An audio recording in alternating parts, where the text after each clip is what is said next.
Permutation हम कई हद तक पढ़ चुके हैं। अब परम्यूटेशन को अगर हम आगे पढ़ने जाएं तो परम्यूटेशन का जो नेक्स्ट टॉपिक है, यानी कि जो इससे पहले वाला टॉपिक था वो हमने पढ़ा था असंयुक्त चक्र। असंयुक्त चक्र यानी कि ऐसे चक्र जिनको आप यदि संकेतों में दर्शाते हो, ऐसे चक्र यदि जिनको आप संकेतों में दर्शाते हो तो उनके संकेतों के बीच में कोई भी उभयनिष्ठ एलिमेंट या अवयव नहीं होना चाहिए। कैसे कि जैसे अगर आप कोई भी चक्र दे रखा है आपके पास में 1 4 3 और इधर एक चक्र दे रखा है आपको क्या 2 5 6, ऐसे करके आपको कोई भी एक चक्र दे रखा है। एक चक्र ये हो गया सिग्मा करके, ये हो गया फाई करके, दोनों चक्र हो गए। इन दोनों चक्रों को यदि आप क्या देखते हो, दोनों के बीच में अगर कॉमन एलिमेंट देखने जाते हो तो 1 4 3 है, ये कितना है 2 5 6 है। तो दोनों के अंदर कोई भी कॉमन एलिमेंट नहीं है। कॉमन एलिमेंट नहीं है इसका मतलब क्या बोल सकता हूँ मैं, सिग्मा तथा फाई असंयुक्त चक्र हैं। असंयुक्त चक्र यानी कि डिसजॉइंट साइकिल्स, डिसजॉइंट साइकिल बोल लो, है ना, डिसजॉइंट साइकिल है। ये है हमारा कहने का मतलब। अब इस संयुक्त चक्र वाली जो प्रॉपर्टी है इसे हम आगे यूज़ करके और जो हमारे परम्यूटेशंस का ऑर्डर होता है, यानी कि जो परम्यूटेशन की कोटि होती है उसे पढ़ेंगे। ठीक है, परम्यूटेशन की कोटि अगर आप देखोगे तो यहाँ पे देखते हैं परम्यूटेशन यानी कि क्रमचय की कोटि। क्रमचय की कोटि यानी कि ऑर्डर ऑफ परम्यूटेशंस या परम्यूटेशन। ऑर्डर ऑफ परम्यूटेशन अगर मैं देखने जाऊं तो सबसे पहले डायरेक्ट सिंपली डेफिनेशन तो अगर आप लिखना चाहो तो, अगर थ्योरी फॉर्म में अगर लिखना चाहो तो ऐसे लिख सकते हो कि किसी भी दिए गए क्रमचय f को असंयुक्त चक्रों में लिखने पर उसके असंयुक्त चक्रों का एलसीएम या महत्तम समावर्तक ही क्या कहलाता है, उस क्रमचय की कोटि कहलाती है। ठीक है, ये तो हमारी क्या हो गई, थ्योरेटिकल फॉर्म हो गई। और मैथमेटिकल फॉर्म में यदि मैं लिखने जाऊं कि order of F, order of permutation F लिखने जाऊं तो क्या लिख सकते हो कि क्रमचय एफ के सभी असंयुक्त चक्रों की लंबाइयों का एलसीएम, मतलब कि आप कोई भी असंयुक्त चक्र दे रखा है, जैसे 1 2 3 दे रखा है, अगर मैं आपसे पूछूं कि इसकी लंबाई क्या है तो कितने एलिमेंट आ रहे हैं, 1 2 3 एलिमेंट आ रहे हैं, तो इसकी लेंथ ऑफ साइकिल कितनी हो जाएगी, यानी कि इस असंयुक्त चक्र की जो डिस्टेंट साइकिल यानी कि इस असंयुक्त चक्र की जो लंबाई है वो कितनी हो जाएगी, 3 हो जाएगी। ये है हमारा कहने का मतलब, यानी कि जितने एलिमेंट आते हैं उतनी ही क्या होती है, उसकी लंबाई होती है। तो क्रमचय एफ के सभी असंयुक्त चक्रों की लंबाई का जो एलसीएम होता है वही क्या कहलाता है, उस क्रमचय का ऑर्डर कहलाता है, उस क्रमचय की कोटि कहलाती है। ये है हमारा कहने का मतलब। ठीक है ना, तो ये तो हमारी फॉर्म हुई। और इस फॉर्म को अगर आगे हम समझें तो इस फॉर्म को देखने के लिए आपको क्या समझना पड़ेगा, एक एग्जाम्पल देखना पड़ेगा। और इस एग्जाम्पल को देखें तो एग्जाम्पल यहाँ पे देखो, एग्जाम्पल दे रखा है हमारा 1 2 3 एग्जाम्पल एक सिग्मा करके हमारा क्या दे रखा है, परम्यूटेशन दे रखा है 1 2 3 4 5 6 7 8 9। ठीक है ना, ये हमारा दे रखा है, सॉरी 8 तक ही है। और आगे जब हम इसे, इसमें दे रखा है नीचे 4 6 2 और 5 1 3 8 7 करके हमारा एक परम्यूटेशन दे रखा है। और इस परम्यूटेशन के लिए बोल रखा है आपको कि आप इसको क्या, आपको इसकी क्या निकालनी है, लंबाई निकालनी है, सॉरी कोटि निकालनी है। इसकी क्या निकालनी है, कोटि निकालनी है। ऐसे कोई भी परम्यूटेशन, अब एग्जाम में भी क्वेश्चन ऐसे ही आता है कि आपको ऐसे परम्यूटेशन दे रखा होगा और बोला जाएगा कि इस परम्यूटेशन की क्या निकालो, कोटि निकालो। तो परम्यूटेशन की अगर आपको कोटि निकालनी है तो सबसे पहले आपको क्या करना पड़ेगा, इस क्रमचय एफ के सभी असंयुक्त चक्र बनाने पड़ेंगे। सभी असंयुक्त चक्र बनाने पड़ेंगे, नहीं बनाने पड़ेंगे। तो सबसे पहले तो आप इन्हें एक चक्रों को बनाइए। चक्र आपको पता होता है, चक्र क्या होता है कि कोई भी परम्यूटेशन के अंदर आपको अगर ऐसे दे रखा है कि 1 की वैल्यू 4 है, 4 की वैल्यू फिर आगे वाला एलिमेंट, तो ऐसे करके हमारा क्या बनता है, एक चक्र बनता है। और डिसजॉइंट चक्र यानी कि ऐसे चक्र जिनके बीच में कोई भी हमारा कॉमन एलिमेंट नहीं हो, ऐसे असंयुक्त चक्र बनाने, यानी कि चक्र तो बनाने ही लेकिन असंयुक्त चक्र बनाने। तो अगर आप बनाने जाओगे तो पहले तो चक्र बनाओ। चक्र कैसे बनाते हैं कि 1 के बाद में कितना आ रहा है, 4, तो पहले 1 के बाद कितना आ रहा है, 4, ठीक है। 4 के बाद में अब यहाँ पे 4 देखो, ऊपर 4 कहाँ पे, यहाँ पे, तो 4 के बाद कितना आ रहा है 5, तो 5, अब 5 को देखो यहाँ पे कितना है 5, यहाँ पे है, यानी कि देखो पहले तो क्या करना है आपको 1 से स्टार्ट करेंगे, फर्स्ट एलिमेंट से स्टार्ट करते हैं। फर्स्ट एलिमेंट लिया 1 का कितना आ रहा है यहाँ पे 4, तो आपने 4 ले लिया। अब 4 को यहाँ पे देखो, 4 यहाँ पे कहाँ दे रखा है, यहाँ दे रखा है, तो इसका कितना आ रहा है 5, तो ये 5 लिख दिया, यानी कि 4 के बाद 5 आ रही है, तो 5 वैल्यू लिख दी। 5 यहाँ पे कितना आ रहा है, यानी कि 5 यहाँ आ रहा है, और इसकी वैल्यू कितनी आ रही है 1, तो अब देखो 1 अगर आप निकालने जाओगे तो दोबारा वही फर्स्ट वैल्यू है जो आपने स्टार्ट किया, तो यहाँ पे आपकी क्या हो गई, साइकिल खत्म हो जाती है। तो ये ऐसे साइकिल बनाओगे, यानी कि इसके अंदर कौन कौन से एलिमेंट आ गए, 1 आ गया, 4 आ गया और 5 आ गया। 1 को ले चुके हो लेकिन 2 नहीं आया था, तो 2 से स्टार्ट करें अब की बार, 2 से स्टार्ट करोगे तो 2 लिख दिया पहले, तो 2 की वैल्यू कितनी आ रही है 6, तो 2 की वैल्यू आ गई 6, 6 से बाद में आपको कितना मिल रहा है, 6 की वैल्यू कितनी मिल रही है यहाँ पे 3, ठीक है 3, अब 3 की वैल्यू देखोगे तो कितनी मिल रही है 2, दोबारा 2 मिल रही है जिससे स्टार्ट किया था, तो ये साइकिल भी हमारी क्या हो जाती है यहाँ पे खत्म हो जाती है, ठीक है। उसके बाद में देखोगे तो 1 आ चुका है, 2 आ चुका है, 3 आ चुका है, 4 आ चुका है, 5 आ चुका है और 6 आ चुका है, यानी कि यहाँ तक आ चुके हैं सारी की सारी टर्म। इसके बाद में और कौन सा रह रहा है इसके अंदर, 7 और 8 रह रहे हैं, ठीक है ना। तो 7 अगर लिखने जाओगे तो 7 लिखोगे, सबसे पहले जिससे स्टार्ट करते हैं उसे लिख देते हैं, फिर उसकी जो वैल्यू आ रही है वो होती है उसे लिख देते हैं। 7 की वैल्यू कितनी आ रही है 8, अब देखते हैं 8 की वैल्यू कितनी आ रही है, तो 8 की वैल्यू चेक करो कितनी आ रही है 7 ही आ रही है, तो बस इसको दोबारा लिखने की जरूरत है नहीं है, तो यहाँ पे हमारी क्या हो जाएगी, एक साइकिल खत्म हो जाएगी, ठीक है। तो इस वाली साइकिल को अगर आप देखोगे इन सभी को, तो ये क्या बन रही है हमारी संयुक्त चक्र बन रहे हैं, यानी कि डिसजॉइंट साइकिल्स बन रही हैं, क्योंकि देखो तीनों की तीनों साइकिल के अंदर क्या हमारा एक भी एलिमेंट कॉमन है, तीनों के अंदर किसी के अंदर भी हमारा कोई भी एलिमेंट कॉमन नहीं है, और जब हमारा कोई भी एलिमेंट कॉमन नहीं है तो ये क्या हो गई हमारी डिसजॉइंट साइकिल्स हो गई, क्या हो गई हमारी असंयुक्त चक्र हो गई, ये असंयुक्त चक्र हो गए, ठीक है। जब ये असंयुक्त चक्र हो गए तो इनकी आप लंबाई निकालो। अगर आप इसकी लंबाई यानी कि यहाँ तक ये हो गया, सिग्मा को आपने ऐसे था ऐसे चेंज कर दिया, अब यहाँ पे मैं अगर आपसे पूछूं ऑर्डर ऑफ सिग्मा कितना होगा, ठीक है ना, तो ऊपर लिख लेते हैं चलो इसको, ऑर्डर ऑफ सिग्मा यहाँ पे अगर मैं लिखने जाऊँ, चलो मिटाई देता हूँ।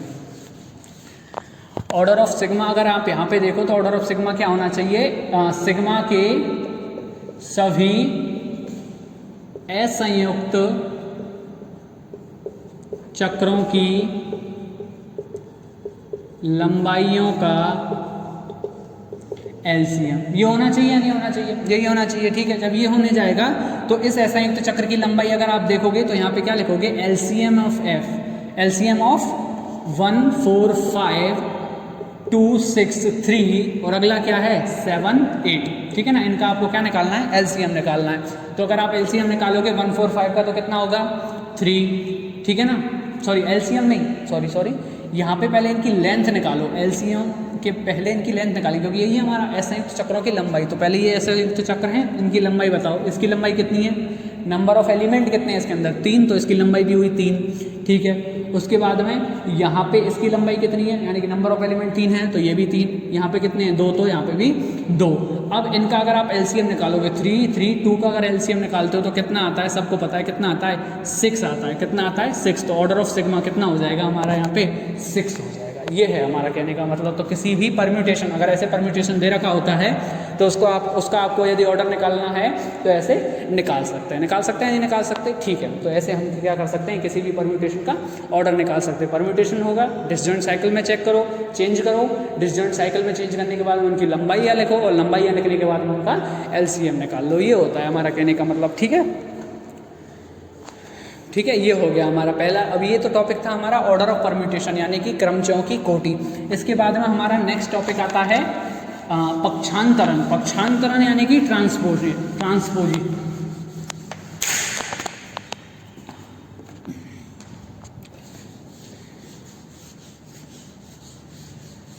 ठीक है, पक्षांतरण आता है, इसे हम बोलते हैं ट्रांसपोजिशन।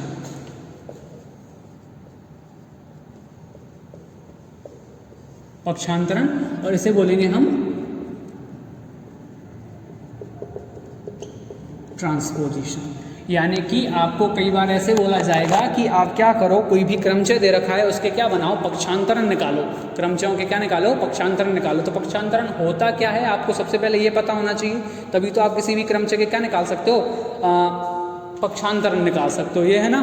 तो इसके लिए अगर आपको यहाँ पे डेफिनेशन देखें तो 2 लंबाई का चक्रीय क्रमचय, लंबाई 2 का, ऐसे लिख सकते हो, लंबाई 2 का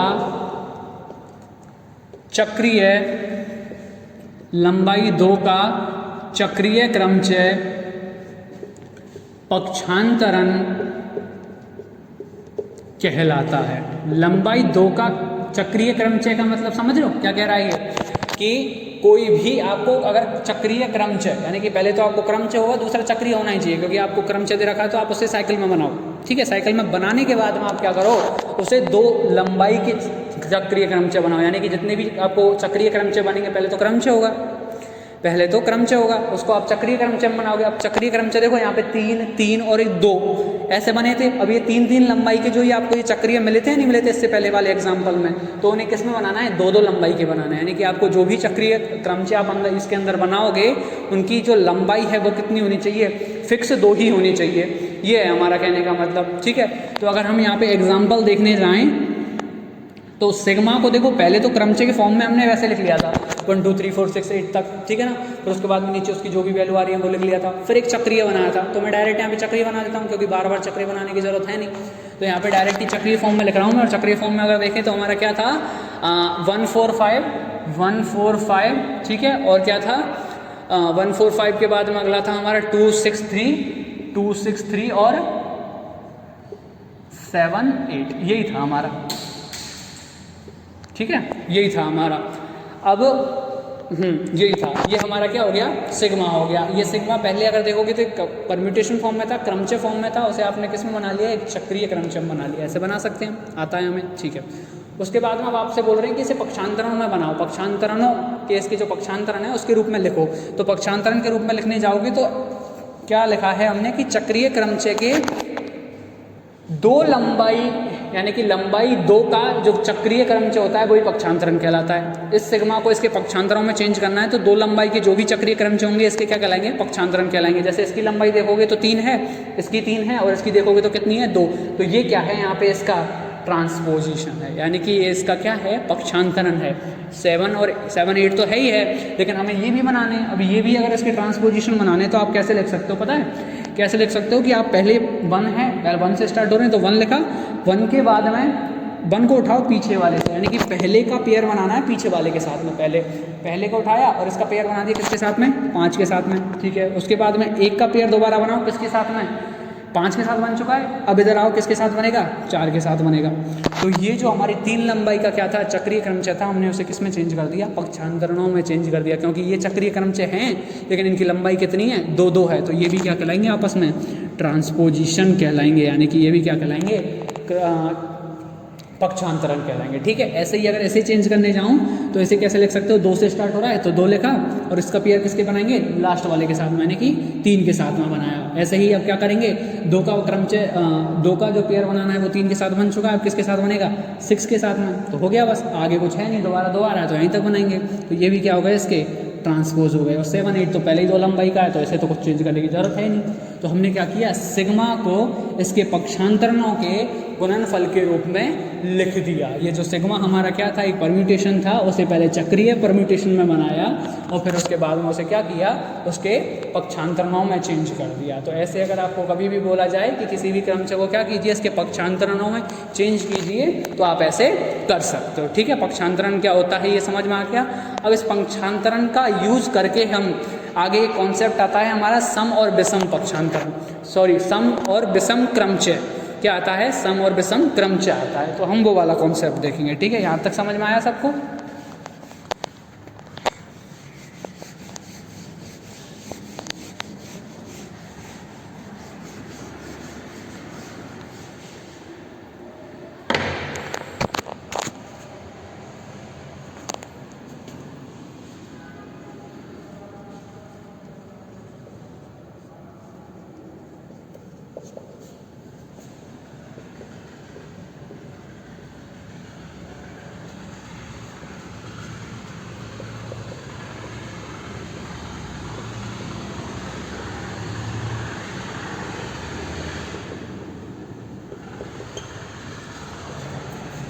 ये हमारा टॉपिक आता है। टॉपिक है हमारा सम और विषम क्रमचय, यानी कि ऑड और इवन और ऑड परम्यूटेशन।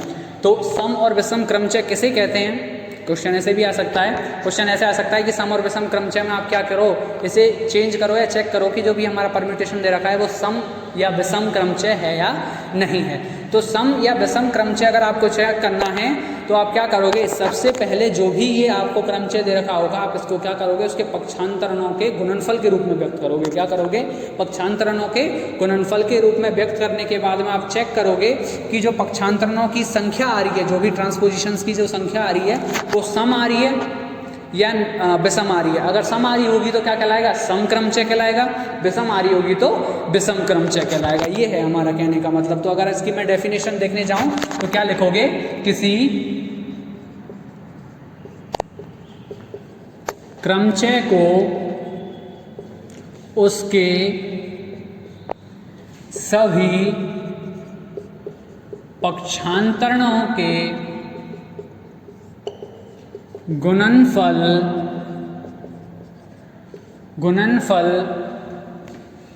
के रूप में व्यक्त करने पर यदि पक्षांतरणों की संख्या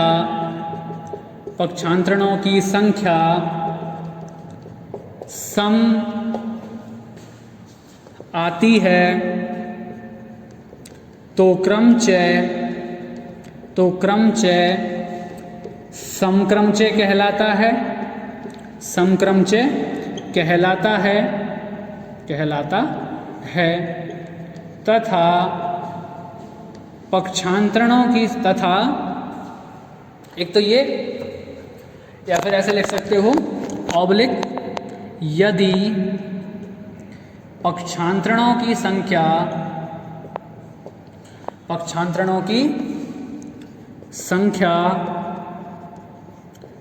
विषम आती है तो क्रमचय विषम क्रमचय कहलाता है।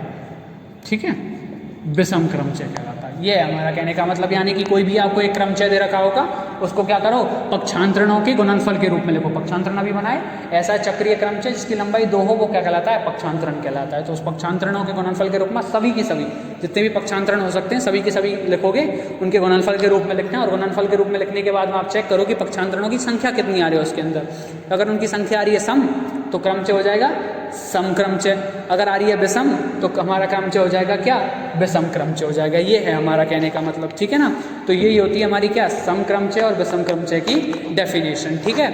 तो अब अगर मैं यहाँ पे एग्जाम्पल देखूँ तो एग्जाम्पल अगर लिखने जाएँ यहाँ पे तो एग्जाम्पल अगर फर्स्ट देखूँ मैं, आप चेक करके देखेंगे यहाँ पे कि ये जो हमारा क्रमचय दे रखा है वो एक समक्रमचय है या फिर विषम क्रमचय। ठीक है ना। तो एग्जाम्पल की मदद से देखने, अगर एग्जाम्पल आपको डायरेक्टली ऐसे ही दे रखा होगा, ऐसे आपको एग्जाम्पल दे रखा होगा और आपसे चेक करने के लिए बोला जाएगा कि चेक करो आपका ये जो दे रखा है वो सम क्रमचय है या विषम क्रमचय है। ठीक है ना। सम और विषम क्रमचय अगर चेक करने जाओगे तो ऐसे करना पड़ेगा हमें 976। ठीक है, 245 245 138 138 976 976। अब आप इसे चेक करके बताओ कि जो आपका ये परम्यूटेशन दे रखा है, ये सिग्मा इक्वल्स टू करके मैं इसे लिख देता हूँ कि जो आपको परम्यूटेशन दे रखा है सिग्मा इक्वल्स टू करके, ये आपका सम है या फिर विषम है। यानी कि जो परम्यूटेशन है वो आपका इवन परम्यूटेशन है या फिर ऑड परम्यूटेशन है, ये आपको चेक करना है। तो अगर आप इसमें से देखें तो आपको क्या करना पड़ेगा, ऐसे इसके पक्षांतरणों के गुणनफल के रूप में लिखना पड़ेगा। और पक्षांतरण अगर बनाने जाऊँ तो इससे पहले इसे क्या बनाना पड़ेगा, एक चक्रीय क्रमचय बनाना पड़ेगा। क्या बनाना पड़ेगा? चक्रीय क्रमचय बनाना पड़ेगा। तो चक्रीय क्रमचय बनाने के लिए आप इसे, अब चक्रीय क्रमचय बनाना तो सबको आता है नहीं आता? ठीक है, चक्रीय क्रमचय बनाएंगे। चक्रीय क्रमचय बनाओ। अगर चक्रीय क्रमचय बनाने जाऊँ तो कैसे लिख सकता हूँ मैं, सिग्मा इक्वल्स टू देखो 1 से स्टार्ट हो रहा है तो 1 की वैल्यू कितनी आ रही है 2, तो 2 की वैल्यू यहाँ पे कितनी आ रही है 4, तो 4 और 4 यहाँ पे देखो 4 की वैल्यू दोबारा कितनी आ रही है 1, और 1 से स्टार्ट किया था तो 4 की वैल्यू कितनी आ रही है दोबारा 1, तो 1 से स्टार्ट किया था तो इस 1 को यहाँ पे नहीं लिखेंगे। ठीक है ना। ऐसे ही 1 2 4 आ चुका है, यानी कि अब देखो 1 आ चुका है, 2 आ चुका है, अब कितना रह रहा है 3, तो 3 से स्टार्ट करो। 3 की वैल्यू यहाँ पे कितनी आ रही है 5, तो 5 और 5 को यहाँ पे देखो 5 की वैल्यू यहाँ पे कितनी आ रही है दोबारा 3, तो 3 से स्टार्ट किया तो दोबारा 3 लिखने की ज़रूरत है नहीं, ठीक है ना।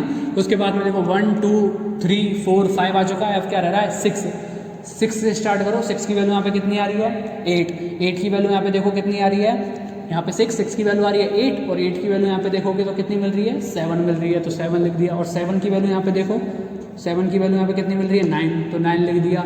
और 9 को अब यहाँ पे देखो 9 की वैल्यू कितनी मिल रही है 6, तो 6 से स्टार्ट किया दोबारा यही मिल रही है, तो आप क्या करोगे बस ऐसा ही लिख दोगे। ये क्या बन गया हमारा चक्रीय ग्रुप बन गया। ये क्या बन गया हमारा यहाँ पे चक्रीय ग्रुप बन गया, ठीक है ना। तो चक्रीय ग्रुप सॉरी ये हमारा एक चक्र बन गया, चक्रीय ग्रुप नहीं, ये हमारा चक्र बन गया है, ठीक है ना। तो चक्र बनने के बाद में आप क्या करोगे इसे ट्रांसपोजिशंस में चेंज करोगे, यानी कि इसकी लंबाई देखोगे तो 3 है, इसकी 2 है, इसकी 4 है, ये मेरा ट्रांसपोजिशन है, ये दोनों नहीं है। तो इन्हें क्या बनाना पड़ेगा ट्रांसपोजिशन बनाना पड़ेगा, यानी कि पक्षांतरण बनाना पड़ेगा। अगर आप पक्षांतरण बनाने जाओगे तो पक्षांतरण बनाने के लिए आपको क्या करना पड़ेगा, यहाँ पे सिग्मा इक्वल्स टू मैंने बताया था पहले से स्टार्ट कर रहे हैं यानी कि 1 से स्टार्ट कर रहे हैं तो 1 लिखा, और 1 के बाद में कितना लिख दोगे आप किसके साथ पेयर बनाओगे लास्ट वाले के साथ में, तो 1 का बनेगा 4 के साथ में, 1 का 4 के साथ बन चुका है। तो इससे पहले वाले को देखो अब कितना है 2, तो 1 का बन जाएगा 2 के साथ में, और फिर बाद में 1 का 1 आ रहा है तो 1 का 1 लेंगे नहीं पेयर में। तो ये हो गया, इसका ट्रांसपोजिशन बनाने की जरूरत है नहीं क्योंकि ये पहले से ही ट्रांसपोजिशन है एक। दूसरा अब इसके बाद में 6 का बनाओगे, किसके साथ बनेगा पहले 9 के साथ में, फिर उसके बाद में 6 का बनेगा 7 के साथ में, और फिर 6 का बनेगा 8 के साथ में। बना या नहीं बना, ठीक है। तो ये क्या बन गए इसके सारे के सारे ट्रांसपोजिशन बन गए, क्योंकि इनकी लंबाई क्या है चक्रीय ग्रुपों की 2 लंबाई है। तो अब यहाँ पे अगर मैं सिग्मा देखूँ तो कितना हो जाएगा सिग्मा इक्वल्स टू, अगर मैं यहाँ पे देखूँ कि नंबर ऑफ ट्रांसपोजिशंस इन सिग्मा कितने आ रहे हैं 1 2 3 4 5 6, कितने आ रहे हैं 6 आ रहे हैं। तो क्या होगा sigma is a even permutation, sigma is a even permutation, यानी कि सिग्मा क्या है मेरा एक समक्रमच है। क्या है समक्रमच है। अब कह सकते हो नहीं कह सकते कि जो हमारा ये सिग्मा यहाँ पे दे रखा था वो क्या होगा समक्रमच होगा, ठीक है ना। तो समक्रमच क्या होता है ये निकालना आया नहीं आया, ठीक है, ये तो हमें समझ में आ गया। अब एग्जाम्पल आता है हमारा सेकंड नंबर का, तो समक्रमच तो ऐसे निकाल लोगे आप, यहाँ आप बोल सकते हो कि हाँ जो हमारा सिग्मा दे रखा है वो एक समक्रमच है। अगर अब मैं पूछूँ कि विषम क्रमच के लिए, तो विषम क्रमच के लिए यहाँ पे ट्रांसपोजिशन की जो संख्या है वो कितनी आनी चाहिए थी विषम आनी चाहिए थी। अगर विषम आ जाती है तो हम क्या बोलेंगे कि हमारा परम्यूटेशन क्या हो जाएगा एक विषम क्रमच हो जाएगा, ठीक है। तो अब अगर मैं एग्जांपल देखूं तो इसे मैं 5 करके लिखता हूँ 1 2 3 4 5 6 7 8 9, ठीक है ना। इसके लिए हो जाएगा 2 4 3 1 2 4 3 1, अगला हो जाएगा हमारा 8 7 6, और इसके बाद में हो जाएगा हमारा 9 5। ये क्या हो जाएगा हमारा 9 5। आप चेक करके बताना है ये वाला जो आपको परम्यूटेशन दे रखा है एक सम क्रमच है या फिर विषम क्रमच है, ये आपको चेक करना है। ये आपका क्या होगा यहाँ पे एक टाइप से होमवर्क हो जाएगा और करना जरूरी है। देखो चेक करोगे कि ऐसे ही क्वेश्चन हमारे एग्जाम के अंदर आते हैं और इन्हें करना जरूरी होता है ताकि आगे की जो हमारे बड़े क्वेश्चन हैं वो इनसे रिलेटेड ही हैं। अगर ये करना आ गया तो आप बड़े क्वेश्चन आराम से कर सकते हो और आराम से हो जाएंगे। तो सम क्रमच क्या होता है समझ में आ गया। विषम क्रमच के लिए आपको इसका क्या करना